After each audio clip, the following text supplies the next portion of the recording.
pengeroyokan dua prajurit TNI di Bukit Tinggi, Sumatera Barat. Bagaimana memastikan proses hukum berjalan sepenuhnya untuk para tersangka? Insiden ini terjadi setelah pengendara moge tak senang ditegur anggota TNI yang motornya nyaris terserempet. Video pemukulan anggota TNI oleh beberapa pria tersebar di media sosial. Penetapan dua tersangka baru didasarkan bukti rekaman CCTV di lokasi pengeroyokan. Apakah arogansi itu identik dengan moge? Ya tidak juga, karena arogansi itu bisa terjadi di semua tipe kendaraan ya.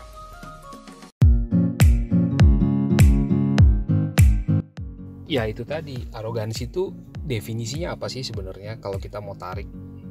Kita bisa search di kamus besar, di internet, atau dimanapun, apa definisi arogansi. Standar arogansi setiap orang itu pasti berbeda-beda. Ada yang mengatakan menang sendiri, ada yang dalam dunia konteks moge, kok maunya jalan itu yang lain harus minggir, nerabas ini, nerabas itu.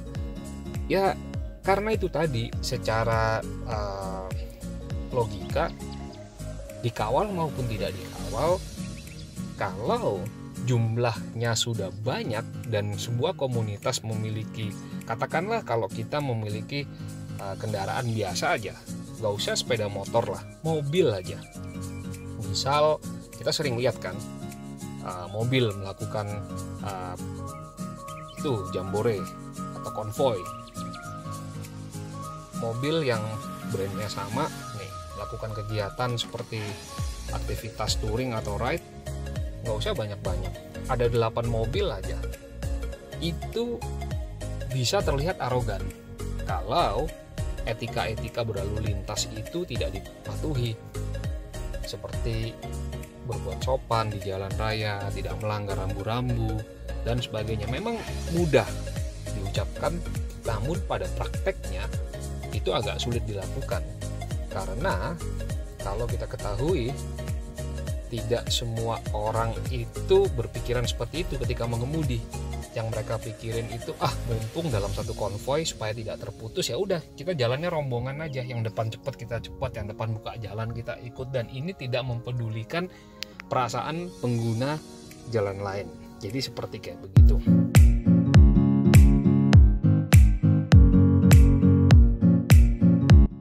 Banyak faktor ya yang kenapa moge, terutama brand-brand tertentu, itu identik dengan hal-hal negatif.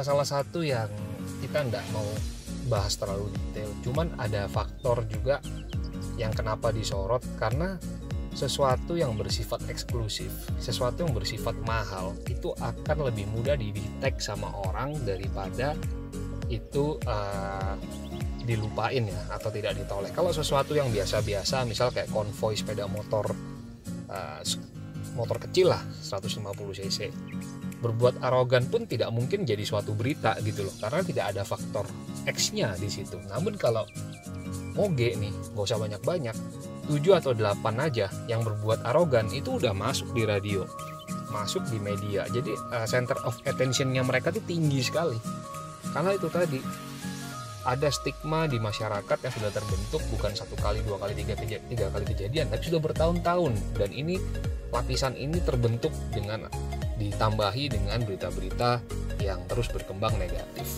Ada juga hal-hal yang bersifatnya juga karena suatu kelompok tertentu yang eksklusif menggunakan sepeda motor yang moge yang di luar nalar, dalam artian ada kesenjangan ekonomi yang terjadi di saat ini. Contohnya misal pandemi, ekonomi lagi slow down, terus kemudian susah cari kerjaan, terus kemudian banyak usaha yang tutup. Tapi di satu sisi ada faktor yang komunitas yang fine aja, melakukan kegiatan as usual, melakukan konvoy, melakukan pertemuan, kemudian melakukan touring dan sebagainya. Itu akan menimbulkan satu magnet ya untuk dilihat sama orang. Walaupun tidak dalam kondisi pandemi pun sudah ada logika bahwa ini kendaraan mahal, ditambah sudah mencari perhatian. Kalau saya sendiri aja lagi nyetir Harley Davidson aja, semua orang udah pasti pada lihat gitu loh, tanpa saya berbuat aneh-aneh. Apalagi Kalau lebih dari 2 kendaraan terus kemudian siksak di jalan pakai sirine dan sebagainya, apalagi ditambah dengan aparat tadi, umpamanya oknum aparat di depan. Nah, ini ini tambah dilihat sama orang dan kemudian orang mengambil, oh iya bener ya. Jadi arogansi itu bener-bener ada, padahal nah itu tadi, ini sudah terbentuk selama bertahun-tahun. Orang yang tidak lihat motornya pun sudah beranggapan bahwa merek tertentu itu arogan. Nah, begitu berpapasan dengan di jalan dan merasakan hal yang diceritakan itu terjadi pada mereka dan benar itu afirmatif, sudah pasti anggota Moge itu arogan. Apalagi dari brand-brand tertentu yang katanya pejabat-pejabat, yang katanya ini dan sebagainya. Jadi itulah dia.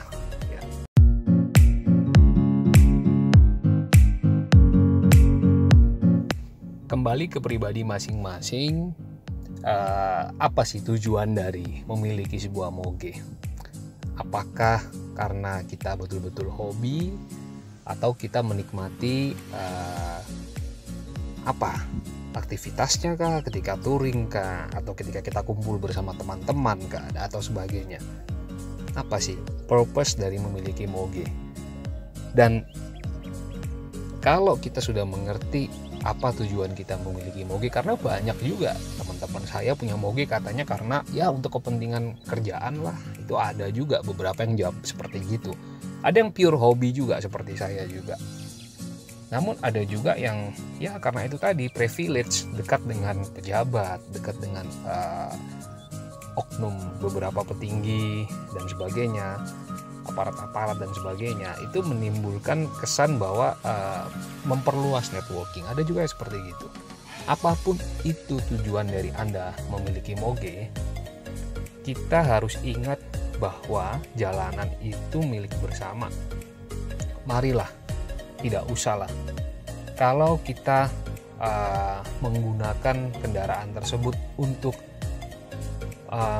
memberikan influence yang positif, maka cara berperilaku kita harus positif. Percuma dong kita charity, tapi kalau di jalanan kita tidak memiliki etika yang positif, itu tidak akan mengedukasi masyarakat. Seperti begitu.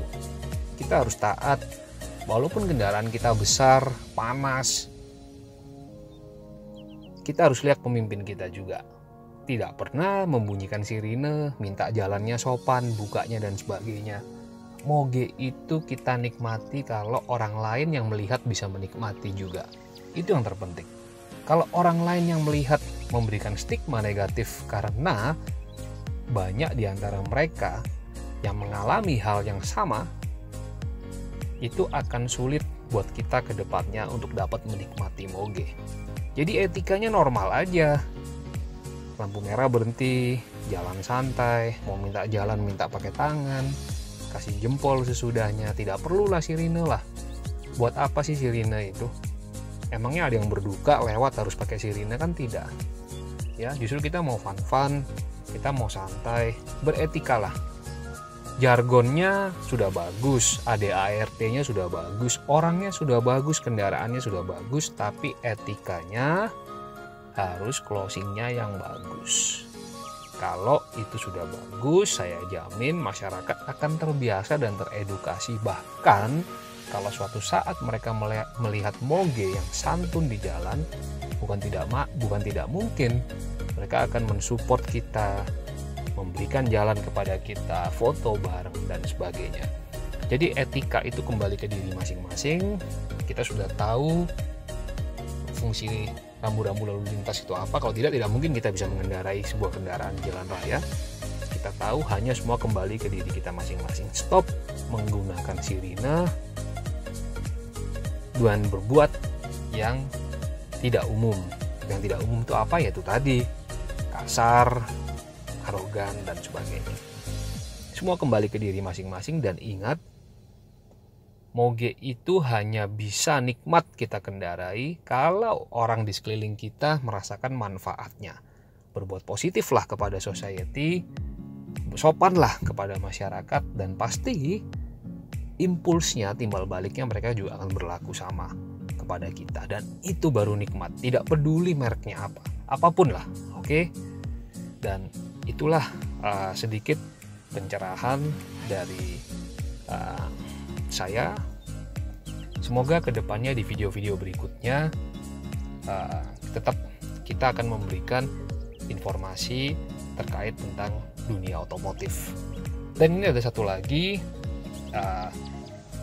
saran dan masukan juga buat kepada para pengemudi moge di luar sana. Marilah per hari ini kita berjanji kepada diri kita masing-masing agar kita dapat menjadi contoh yang baik di masyarakat.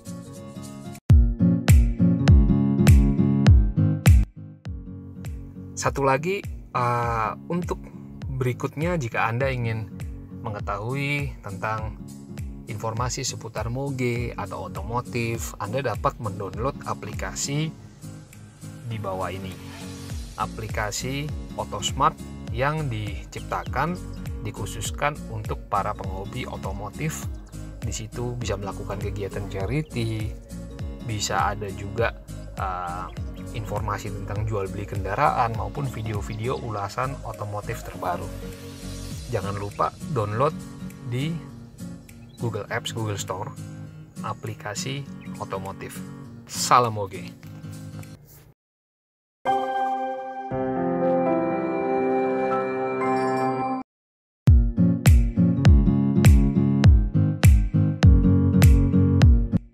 Jadi pertama kali kenal moge itu pada tahun 2004. Pada waktu itu masih sekolah.